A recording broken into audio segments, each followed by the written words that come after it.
So I have the Future Tools website that is monetized through affiliate links. Some of the tools are affiliate links. There'll be a disclosure on the tool if it is an affiliate link. It'll say this is a link. There's featured listings, which I don't sell as often anymore, but people still can buy featured listings and boost their tool to the top of the list. There is the YouTube channel is monetized through AdSense and through sponsorships. And then I've got the newsletter. The newsletter's at almost 250,000 subscribers. Wow. That's monetized through sponsors as well. And then I also, in the last like year and a half, started doing quite a bit of angel investing because I'm reading about all these new AI tools every day. I'm reading about all the companies, all the tools. I feel like I'm doing the research an investor would do.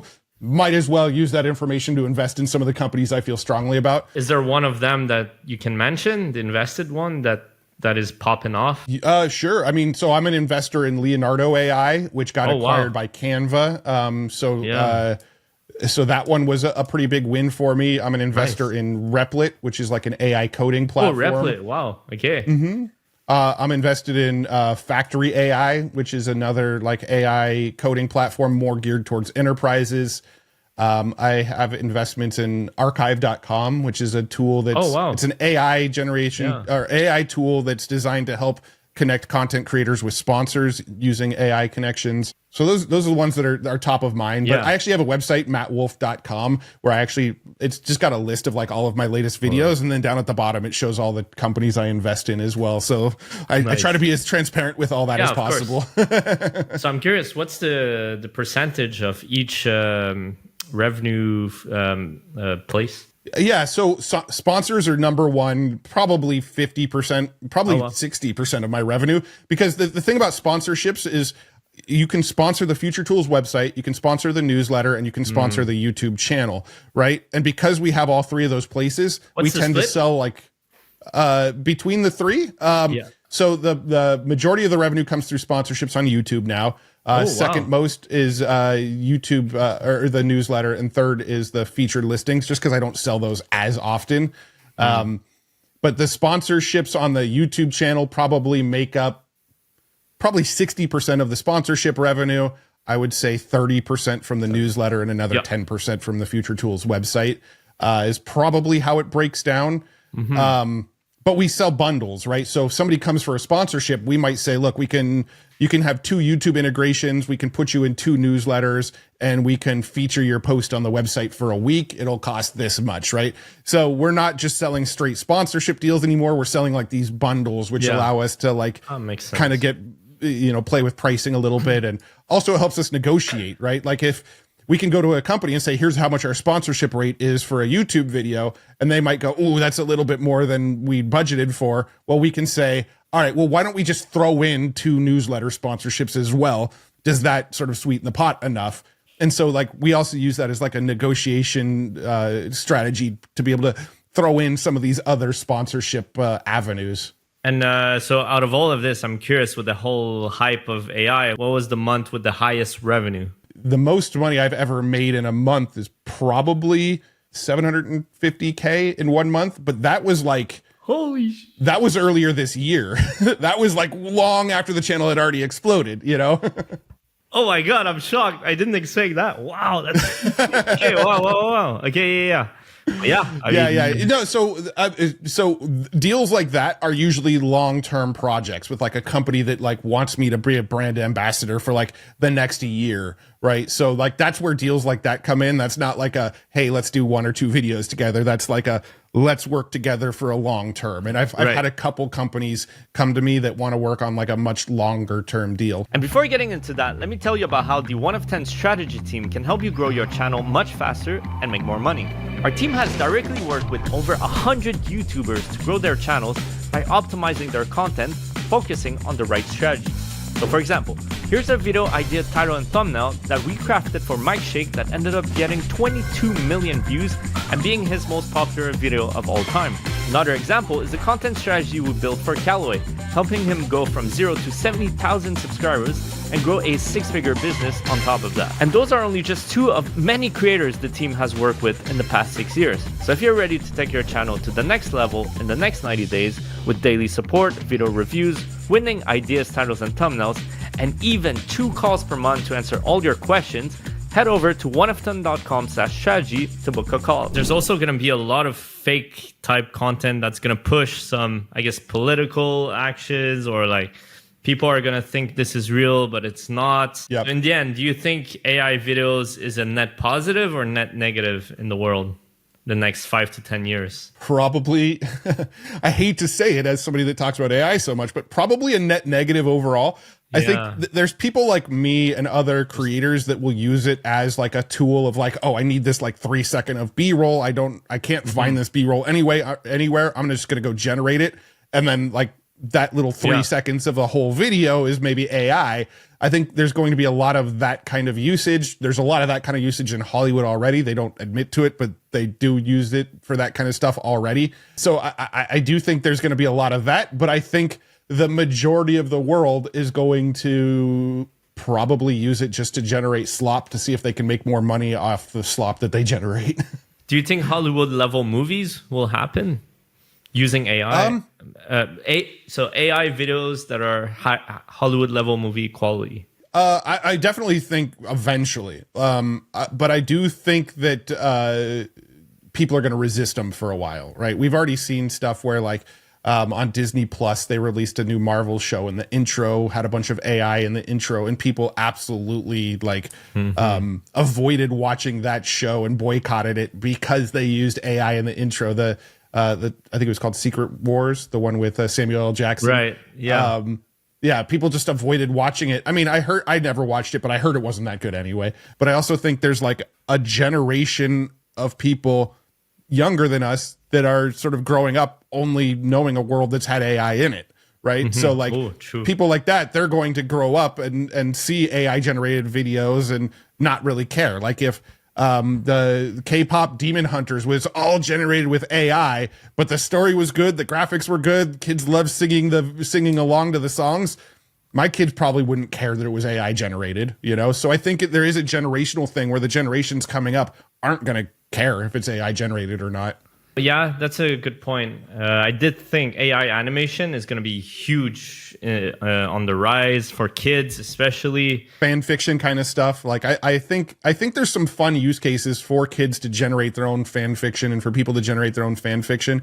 It's the sort of monetization layer that gets a little sketchy because now you're dealing with like IP issues and, you know, dealing with other companies' trademarks and stuff like that. And there's also all the issues of like, where did this training data come from? Obviously, these models have a lot of Marvel and Disney and Universal and a lot of like these companies' IPs trained into the model. Like, where does that all lead? So there's still a lot of fight back that's going to happen over the years before I think we really see it get popular and mainstream on TV. But you know, Netflix wants to make AI generated videos and let you stream AI videos. There's a whole company called Fable AI, which is like a Netflix of AI generated shows. So there's companies that are trying to feed us this already and see like, all right, how are they going to take this? You know? So I'm curious, do you think there's going to be a rise of live streamers?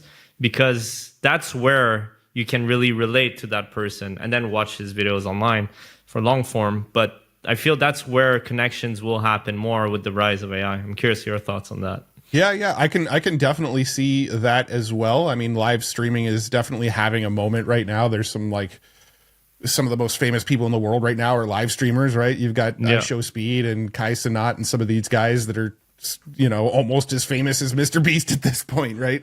True. So I do think live streaming is probably an avenue for people to explore to sort of, you know, sidestep AI and make sure they're connecting with real creators. But then you also have VTubers and like you know, AI influencers that are going to figure out how to make what feels like a live stream, but it's AI generated, right? Like I do think that's coming pretty soon as well. But again, I do think humans crave other human connection. I don't know. I've always stood by that. I think we'll always see humans seeking out other humans, looking for opinions from other humans. maybe they'll watch AI generated content or AI generated live streams. But as soon as people realize, oh, this is AI generated, they'll probably lose interest. So just last questions is, so YouTubers are the viewers of this pod. So curious, do you have any other tools that you think could be useful for them to improve their content creation process, from like script writing, editing, that you've seen maybe you don't use, but maybe they could be using? You know, we were talking earlier about how I don't use a lot of AI for like the actual production process, but I would say I do use AI a lot for the sort of pre-production process. Okay, yeah. So I love to use like ChatGPT and tools like that to help me brainstorm video ideas, right? Give it a rough concept of like, hey, I want to make a video where I make an AI dog translator where whenever my dog barks, it tries to translate what the dog's saying, right? Just give that like broad idea to ChatGPT and then say, help me outline the video. Help me outline the story beats. I want like a beginning, middle, and end where there's a conflict somewhere in the middle where I can't figure out how to get it working, but then I come to this conclusion and then solve that problem, get past it, and then we finally reach our goal. And I'll give it like a little story formula that I want it to follow and let it sort of map out the outline and story beats for me. I tend to do that quite a bit. The other thing I tend to do with ChatGPT specifically is once I'm done recording a video, I've done it two ways. I've uploaded it, but left it unlisted so that YouTube will give me the transcripts. Yeah. And then I will grab the transcript, throw it into ChatGPT and say, help me come up with, 10 title ideas for this video that'll work well. If the other times I don't upload it to YouTube, I'll throw it into Descript and let Descript transcribe it. That's the other tool I'll use for transcription from time to time. Usually the title ideas aren't amazing out of ChatGPT, but they give me like some concepts to play with. Thumbnails, what do you do? So thumbnails, we do have a thumbnail designer. I used to generate all my thumbnails with AI. I used to have like a Stable Diffusion workflow that I built where I made all my thumbnails using AI.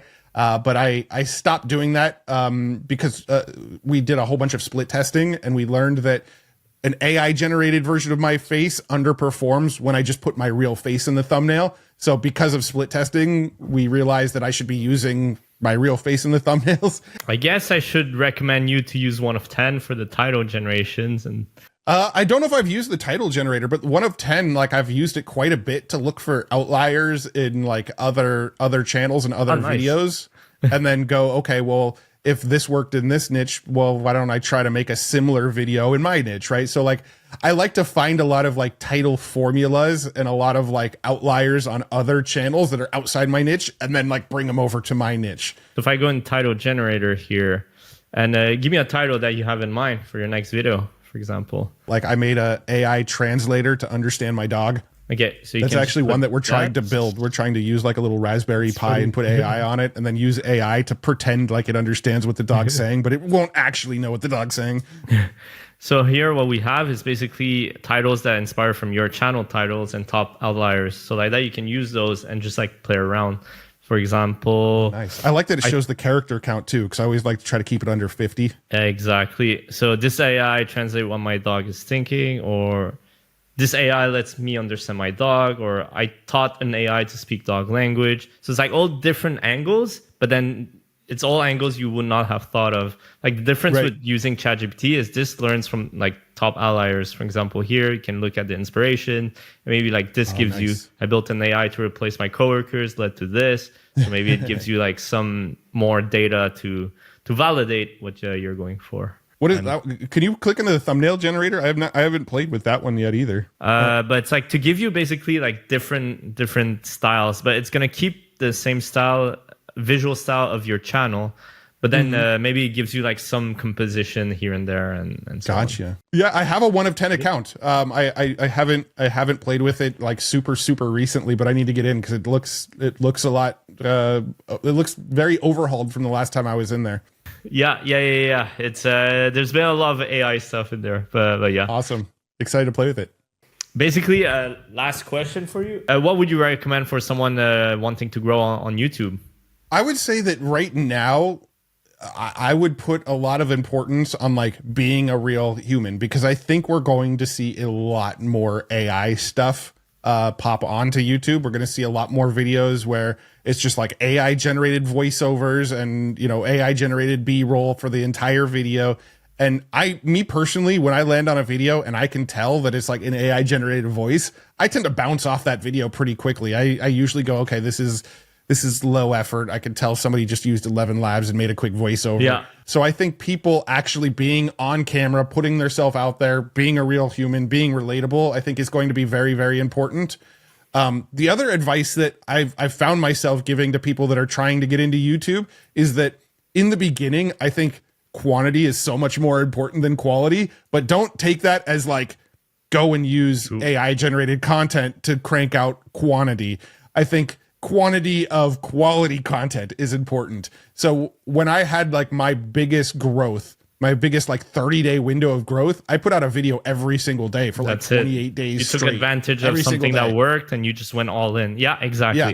That's what. And so I was like, okay, people like AI. Let's make a new AI video every single day. Some of the videos totally flopped. Some of the videos exploded and got 1 million views. And so I use that as data points of like, what kind of videos should I keep on making? The ones that flopped, don't make more like that. The ones that exploded, figure out how to make more like that and turn some of the winners into formulas that you can repeat. And that's what worked for me. It's a perfect advice. That's a perfect way to close this pod. Well, Matt, thanks again for going on the 1 of 10 pod. Richard, it's been fun. Sorry about the tech issues I've had over here, but hopefully it all looks really good in the end. So fine.